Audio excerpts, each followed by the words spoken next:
And I got an email back and said, yeah, I looked at your website. Wow, you've been busy. Uh-huh. After 10 years of no communication. And that was fun. So I am going to use this opportunity Yeah. to hitchhike off of what you are already talking about. Yeah. There's so much energy around going through all of your writing and reviewing things and this process of discovery, of rediscovering what you've done over the last 20 years. Yeah. And preparing to write this book. And I'd like you to, you started talking about kind of what's been happening for you. And there's a lot of energy and inner movement around that. What's going on with that? Sorting through the detritus of my own life. Like one of my little poll quotes, I don't let quotidian detritus hamper any of my aspirations. I'm just in a place where I'm like sifting through years and years and years of notes to self that I've collected. Some of them personal reflection, some of them imaginal explication. The wheat and the chaff, how many metaphors can you use? Sometimes the magic works, sometimes it doesn't. You just keep writing and writing and writing and writing. A certain small percentage of what you do actually becomes something that's worth memorizing, something that's cherishable, something that's poignant. Most of it's garbage. Most of it's garbage. But every once in a while, if I get on a roll, I come up with a riff. I hit a peak. And that's what I'm doing. I'm just like in 18th century coal miner out there in the, or a gold miner, not a coal miner, but a gold miner, maybe a coal miner, sifting, the stuff through the sill. I'm looking for that little nugget. That's all. Just looking for the nugget. I heard you mention how you had this association come up to one of your favorite quotes of your life being a palimpsest of elliptical orbits, and you're talking about that. How do you feel like you've kind of reconnected with that in this process of going back and reviewing your writing? The metaphor of the elliptical orbit, of course, implies the epicenter and why is the gravity so tangential, and why is that thing that you keep coming back to so attractive, right? So strange attractors, fractal geometry, all that stuff.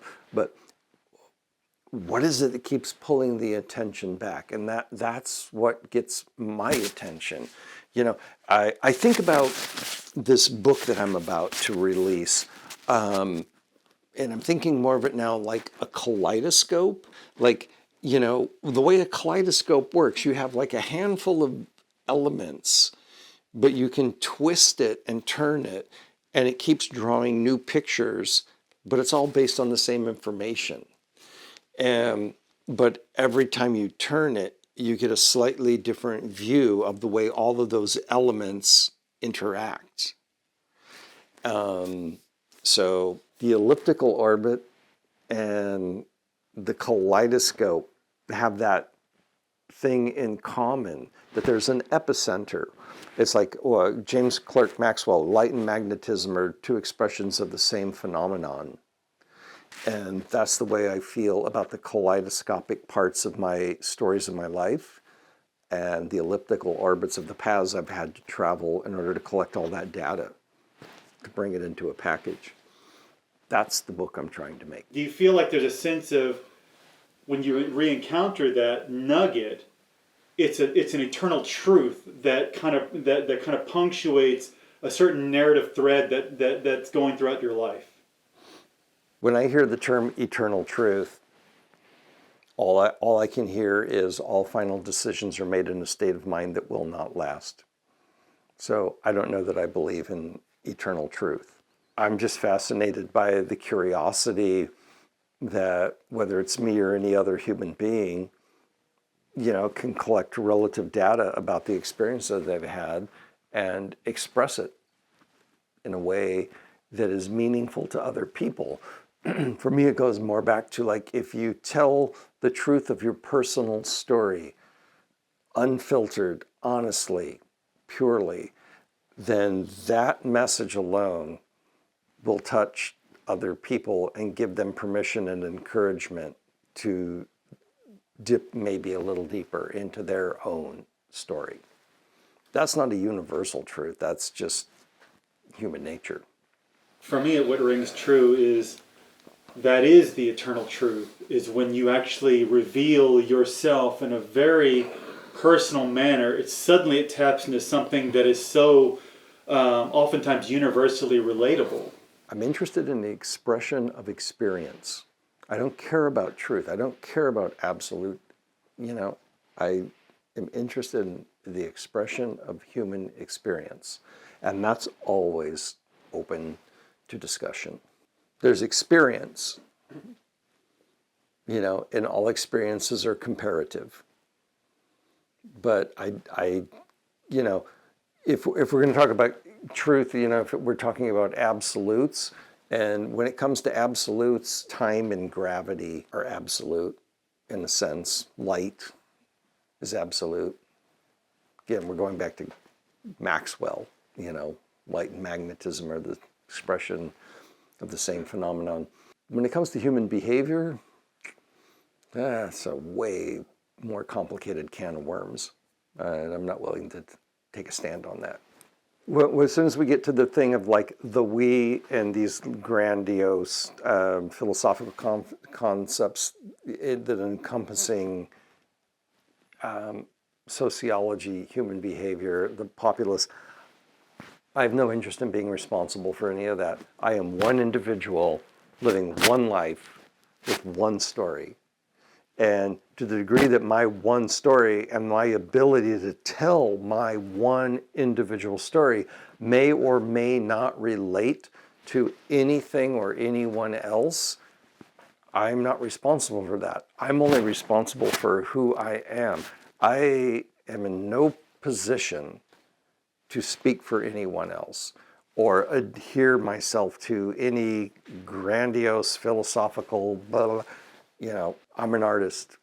I'm just making stuff up. I'm doing my best to speak with my one authentic true voice and tell my one story. That's all I can do. I can't be accountable for anything else beyond that. You look at what you've written that you feel like that you really have a connection with. Do you find that those are the moments where you could recognize that you had an unhindered connection with what the Greeks would call the muse? I think, like when I'm writing, 99% of what I put together is complete garbage, but every once in a while, I somehow put together, like in my mind, the visualization of it is like a person who's really great at making stained glass windows in a cathedral.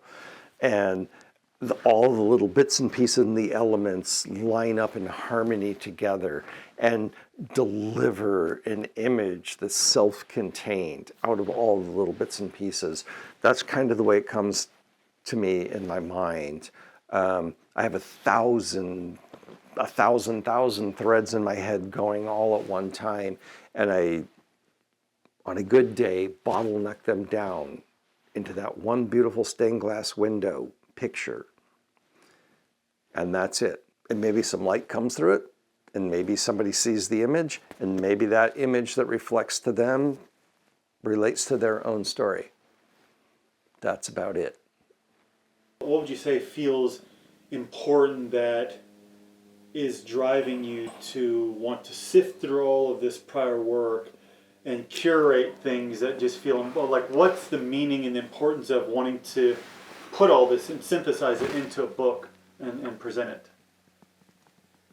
Well, my recent pull quote for that one is, "I am a museum living in the shadows of my own work." So there's this egotistical thing of like prosperity, if I don't do it, nobody else can, This is just all of the crazy stuff that I've created, and I've created a gazillion things in my life. And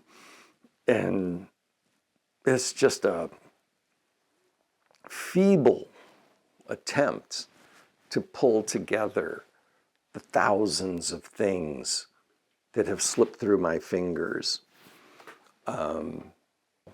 Maybe leave a remnant. I think about like the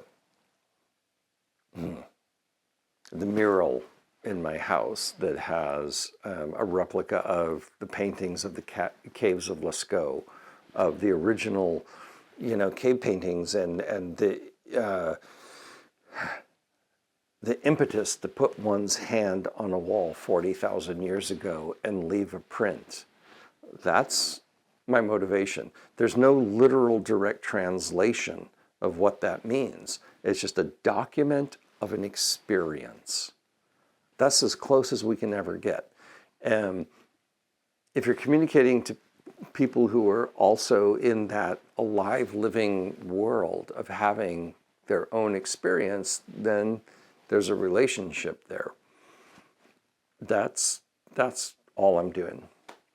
I'm just leaving a handprint on a cave wall in the middle of nowhere in a universe beyond measure that no one will ever see. You've more or less had a lifelong fascination and love for reading and books. And now here you are about to write and publish your first book. And we live in the realm and the world of digital media, and obviously now you're putting some of your writing pieces on your website. But what is the significance for you of having that exist in a physical book? I would like to be a part of the tradition of people who have been patient enough to collect enough thoughts to warrant it being created into a physical object, like a book, that then could be shared with someone else. And that what's inside that book in those pages at least holds the potential to tessellate the light in someone else's mind, in their imagination, just simply by having opened up that book and, unbeknownst to them, read a few words or a few lines. Whether they read the whole thing or not, it doesn't matter. To have the encounter is what's important. That's why I want a physical book object full of the tome of the few things I've cherry-picked to put into that by the stroke of karma or luck or whatever you want to call it, that the bibliomancy, some random person somewhere on the face of the planet picks up a copy of something that only I could have created, and they see something that makes them smile, cry, laugh, whatever. That's worth the price of admission alone.